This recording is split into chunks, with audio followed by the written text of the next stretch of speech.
What is up, folks, ladies and gentlemen? Today, I'm going to go through a bunch of things that I did as a beginner photographer when I first started my photography journey. And I want to go through all of these elements in detail and show you the alternative so that you can grow properly and not be like me. Now, the first thing I want to talk about is something that every mobile phone has on their camera, as well as any type of digital camera. All right. The thing that I'm talking about is a grid. Now, using a grid will allow you to do one simple thing, and that's take photographs level. You can take a really, really nice photograph with good composition, perfect lighting, and there's one thing that's missing. It's a level photograph. So it may be difficult sometimes to level your photographs while you're actually taking the photograph. And you can go ahead in post and you can level it. However, you do unfortunately crop the image and you lose a little bit of resolution, depending on how badly offset your level is. So the one thing that I would say is important is put a grid on to your camera, enable it on your digital camera, enable it on your mobile device. And just by doing that one thing, your photographs will automatically become better. You don't even have to know anything about the settings. You don't even have to know anything more about photography. Just do that one thing. I promise you, it'll make your photos a whole lot better. Number 2 is understanding the 3 most basic settings on your camera. Now, not all mobile devices have all of these settings. However, if you have a digital camera, likely you do have these 3 settings, and they are aperture, shutter speed, and ISO. Knowing and understanding how these 3 settings work will help you form better pictures. It's not rocket science. There are hundreds, if not thousands, millions of people out there that understand what these settings actually do. It doesn't take a degree to understand. There's 3 basic settings, and to be completely honest, when I'm out taking photographs, I normally use one of those settings. In extreme cases, I use 2 settings, right? So understanding them will help you understand what setting you're taking photographs in and understanding what settings to use in these specific situations. Now, most of the photographs that I do are portraits, right? So I only use a particular set of settings. So for me, that's what I do. But what you need to do is tailor make your experience and make sure that you're changing the settings according to your needs. So just for example, if there's more light, I'll change that one setting. If I want more of a depth of field, I'll change that one setting, and so forth. The next thing we want to talk about is number 3, a histogram. Now, I haven't used a histogram for very long, but I do understand what a histogram does and what purpose it serves. So what you want to go ahead and do is make sure that you understand a histogram. Now, I can't explain it all here. It's a topic for another video, but what you want to make sure you're doing is understanding what it is, what purpose it serves, and make sure that when you're taking photographs, if your camera has the capability of having a histogram displayed on your actual screen while you're taking the photograph, you can use this. However, if you're in the editing process and you would like to use the histogram, most, or if not all, editing softwares do have the option of a histogram, so you can actually use it while you're editing. Number 4, over editing.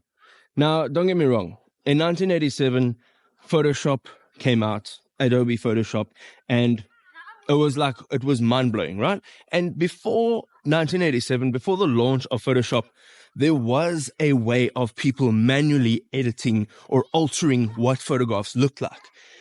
However, it doesn't mean that with all the technology and everything that's available today that we need to go crazy. There's a fine line between making your photographs look bland and dull and making them over-edited to make them look unrealistic. Now, of course, if you're doing portrait photographs for whatever purpose, maybe you're doing a portfolio shoot, maybe you're doing a wedding, a special event, you don't always want your photographs to look over-edited. There is a market for over-editing or special effects, is what you would call. But for the most part, if you're looking to edit and you're just doing regular portrait photographs or regular landscape photographs, then you want to make sure that you're not over editing. So you can take a picture like this and you can really mess it up by doing something like this to it, right? But then again, on the other hand, you can go ahead and you can do this and it's not over edited. It doesn't look crazy. It doesn't look unrealistic. It's just bringing out the colors, the right lighting in the right place, the right elements, and it's just a good edited photograph. All right, ladies and gentlemen, you've made it to number 5. This one is pretty important to me. Caring what other people think. Everyone has an opinion, right? But at the end of the day, you're the photographer, you're the guy holding the camera or the girl, and what counts is what you want. What counts is what your capabilities are and how you see the art of photography. Just remember, at the end of the day, photography does have rules and laws that govern what a good photograph should look like. Otherwise, it would just be a crazy free-for-all. But at the end of the day, it is still an art form, and you want to make sure that you are using this art form to express yourself. Just like painting a picture or writing a song, photography is an expression of self. So don't always take what other people are saying too seriously. Of course, always have an open mind and always have open ears, but don't always apply those changes and take what they're saying to be the truth. So we're jumping into number 6 now, and again, this is one that's close to my heart. When I first started out as a photographer, I realized that there was a sea of millions of photographers. And just in my local area, there were hundreds because I was more exposed to what was happening out there. And I felt flustered. I felt like I was drowning. And then I realized that I shouldn't compare myself to others. This is what you got to understand. You might be taking your very first photograph, okay? You might be doing your very first professional shoot.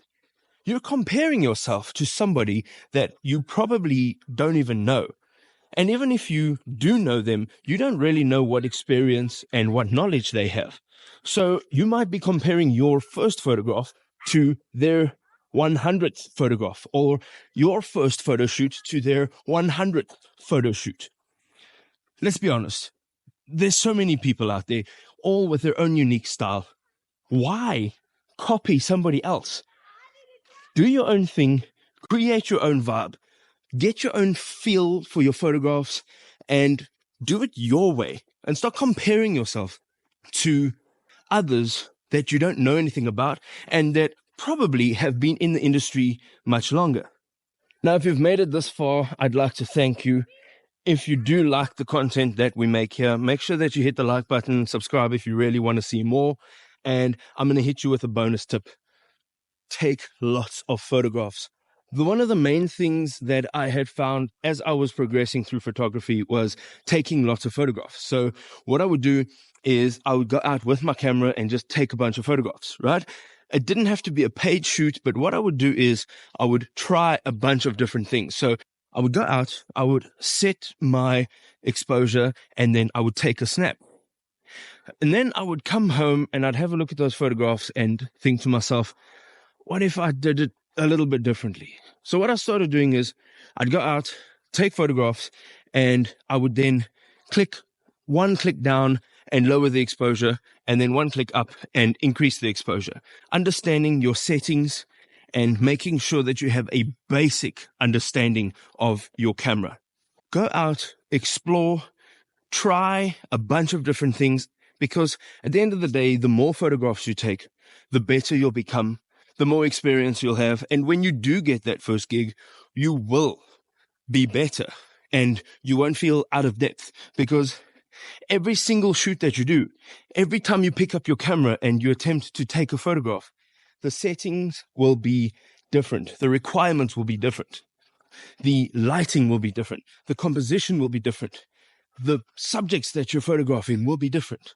So make sure that you're taking as many photographs as possible so that you don't feel out of depth when you're going in for the kill and doing a gig. As always, folks, if you enjoy what we do here, hit us up in the comment section below. We'll see you next time.